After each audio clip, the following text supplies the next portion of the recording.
আসসালামু আলাইকুম সবাইকে এমআরএল ফ্রি লার্নিং পয়েন্টের শুভেচ্ছা। আজকে আমরা বর্তমান সময়ে বহুল আলোচিত একটি বিষয়ের প্যারাগ্রাফ নিয়ে আলোচনা করব। এটি চাকরির পরীক্ষা সহ বিভিন্ন প্রতিযোগিতামূলক পরীক্ষার জন্য খুবই গুরুত্বপূর্ণ। আমরা সবাই জানি যে কিছুদিন পূর্বে বাংলাদেশে কোটা মুভমেন্ট হয়েছে। তো কোটা মুভমেন্ট ইন বাংলাদেশ এই নামে আমরা একটা প্যারাগ্রাফ লিখব। সো বিভিন্ন চাকরির পরীক্ষার জন্য খুবই ইম্পর্টেন্ট।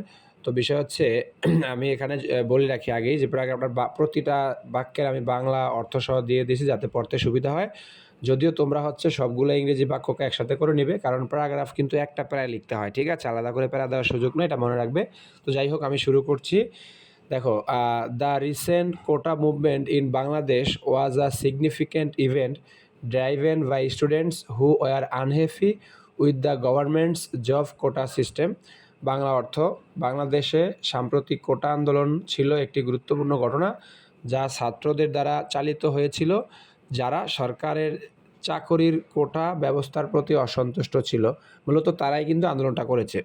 আচ্ছা, পরে অন্য অন্য জনগোষ্ঠী যোগ দিয়েছে। দেখো তারপরের sentence: this system reserve a large portion of government jobs for certain groups such as children of freedom fighters, women and ethnic minorities. এই ব্যবস্থা নির্দিষ্ট গোষ্ঠীর জন্য, যেমন মুক্তিযোদ্ধার সন্তান, নারী এবং জাতিগত সংখ্যালঘুদের জন্য একটি বড় অংশের সরকারি চাকরির সংরক্ষিত ছিল। Many students felt that this system was unfair because it reduced the chances for those who performed well in exams but did not belong to these groups. অর্থাৎ অনেক ছাত্র মনে করেছিল যে এই ব্যবস্থা অন্যায়, কারণ এটি পরীক্ষায় ভালো ফলাফল করা সত্ত্বেও এই গোষ্ঠীর অন্তর্ভুক্ত না হওয়াদের জন্য সুযোগ হ্রাস করেছিল। আচ্ছা, এই গোষ্ঠীর অন্তর্ভুক্ত না মানে এই মুক্তিযোদ্ধা, নারী বা সংখ্যালঘু, এগুলা না, সংখ্যালঘু বলতে মূলত এখানে আমরা উপজাতিদেরকে বুঝিয়েছি, ঠিক আছে? তো এই গ্রুপে না হওয়ার কারণে তারা বঞ্চিত হয়েছে। আচ্ছা, তারপরে দেখো, sorry, as a result students across the country organised protest calling for a fairer system that would given everyone an equal chance. ফলস্বরূপ দেশের বিভিন্ন প্রান্তের ছাত্ররা একটি ন্যায্য ব্যবস্থা দাবি করে প্রতিবাদ সংগঠিত করেছিল, যা সকলকে সমান সুযোগ দেবে। The protest gained widespread attention and support, leading to large demonstrations in many cities. এই প্রতিবাদগুলো ব্যাপক মনোযোগ ও সমর্থন অর্জন করেছিল, ফলে অনেক শহরে বড় বড় বিক্ষোভ হয়েছিল।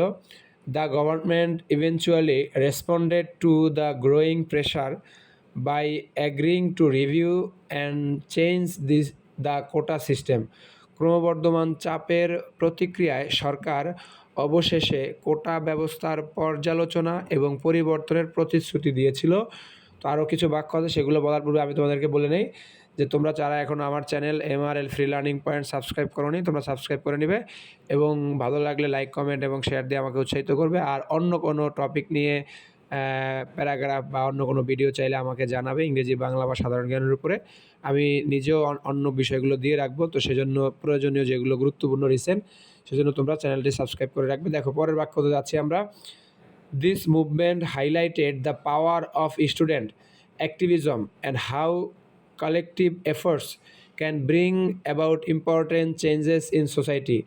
এই আন্দোলন ছাত্র আন্দোলনের শক্তি এবং কিভাবে সম্মিলিত প্রচেষ্টা সমাজে গুরুত্বপূর্ণ পরিবর্তন আনতে পারে তা দৃষ্টিগোচর হয়েছিল। অর্থাৎ এই আন্দোলনটা আমাদেরকে দেখাইয়া দিছে যে কিভাবে একটা সম্মিলিত আন্দোলন এবং ছাত্রদের শক্তি সমাজে একটা মানুষের চোখে পড়বে এরকম পরিবর্তন আনতে পারে। এবং আমরা জানি যে সর্বশেষ যে অতীতের সরকার, যে পতন হয়েছিল এই আন্দোলনের মুখেই কিন্তু, ঠিক আছে? তো আমরা এটাকে মূলত চাকরির পরীক্ষায় অত ডিটেলসে লেখার সুযোগ থাকে না, তো সেজন্য আমি সংক্ষেপে মূল বিষয়গুলো লেখার চেষ্টা করি। এভাবে লেখলে আশা করি সর্বোচ্চ নাম্বার পাবে।